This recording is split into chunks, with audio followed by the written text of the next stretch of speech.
Shavua Tov, our Israel Brief community from all around the world. I'm Rolene Marks. This is the Israel Brief. If you haven't met us before, we take a look at the top stories making headlines in Israel, especially the ones you're not going to see in the mainstream media, and we do it in partnership with these guys, Lay of the Land. And of course, if you would like to receive our weekly newsletter that we put out every Monday or Tuesday, please be in touch with us via our website. Those details coming up a little later. Now, of course, it's been another eventful weekend, and unlike the past couple of weeks where we've had a lot of Jewish holidays, this week we will be a full complement of Israel Briefs, Monday to Thursday.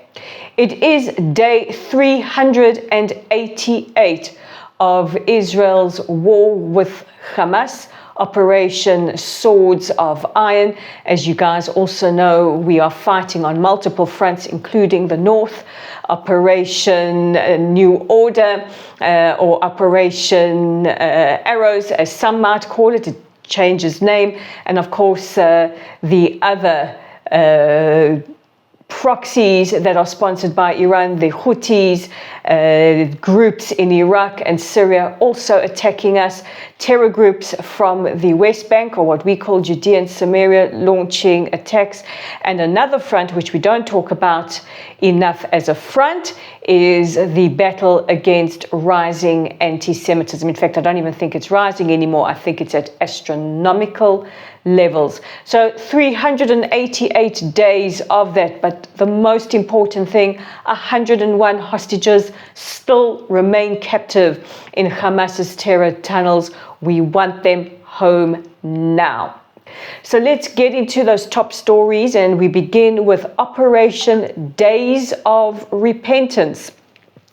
A lot of people were wondering when Israel would exact a retaliatory strike against Iran in response to that massive missile attack on the 1st of October, where nearly 200 ballistic missiles were fired from Iranian sovereign territory into Israeli sovereign territory. One person was killed in that attack, a Palestinian who was crossing the street in Jericho. He originated from Gaza, but our air defense array managing to defend this country against an unprecedented ballistic missile attack. So what happened? Let's take a look at the attack. We don't have too many details. It's very interesting. We don't have too many details exactly which targets were hit.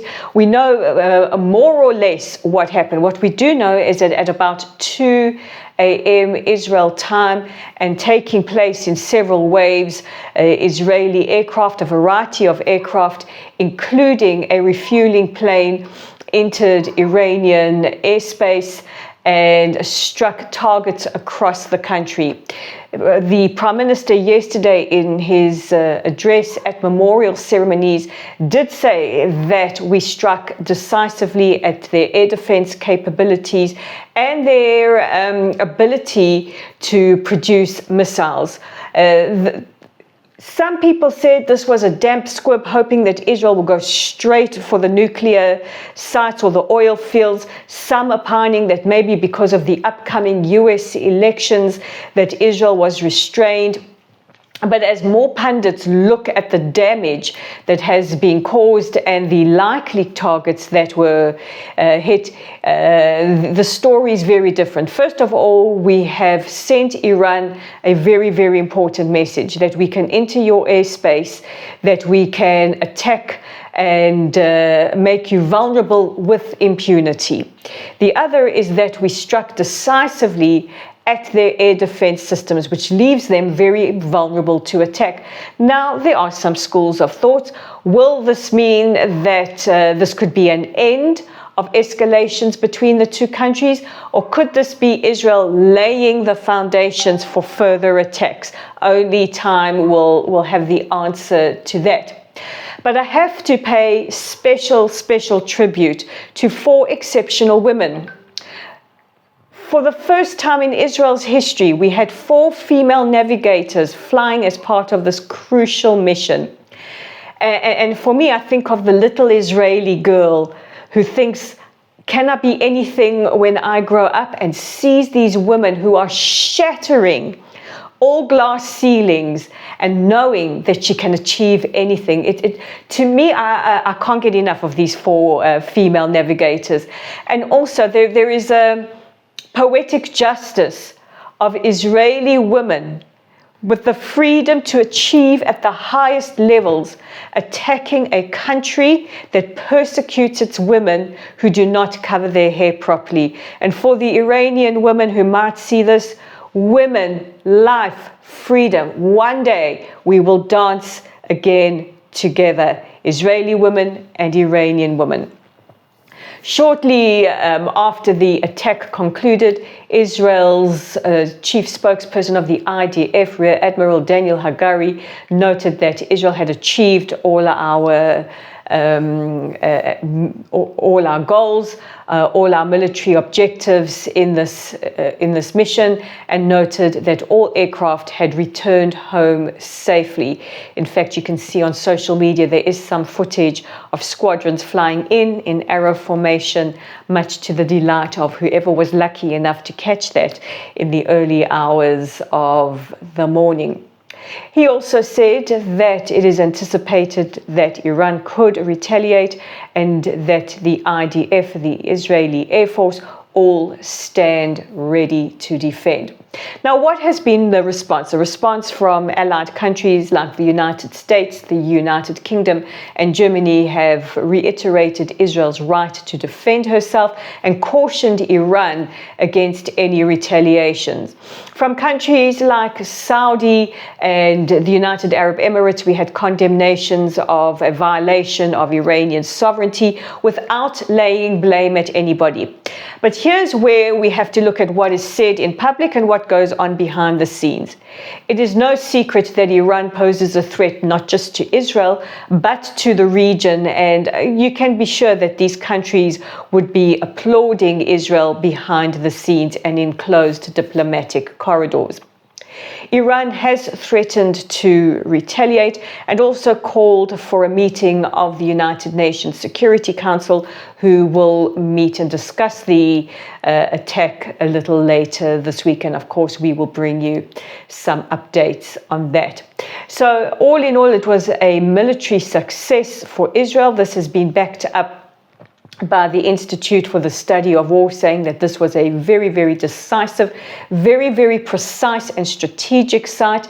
And even though the main strikes were not at oil fields or nuclear sites, this is a massive strategic win for the state of Israel.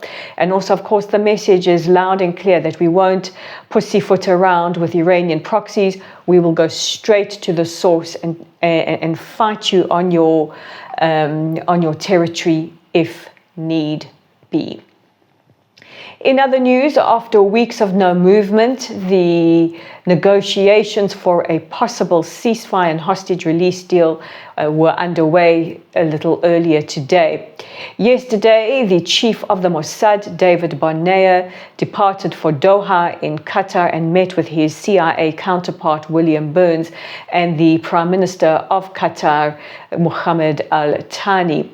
What is interesting is that Egypt put forward a proposal yesterday saying that they propose a 2-day ceasefire for the release of 4 hostages. No more details were given other than that, and that they hope to continue the discussions and negotiations for at least 10 more days.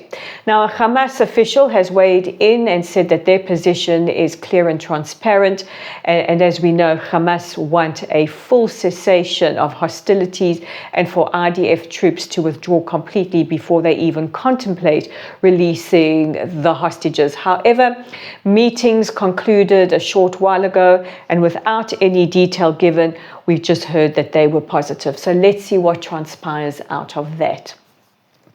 Let's go to the International Criminal Court, and even the Guardian newspaper has questions about Chief Prosecutor Karim Khan's conduct. Karim Khan is being investigated for alleged sexual misconduct, a young woman who served in his office, has made these allegations. And what is interesting is that he's being reported as trying to convince her to disavow her claims, and he's doing that in person and in phone calls. To me, that sounds a lot like intimidation, but that's just me.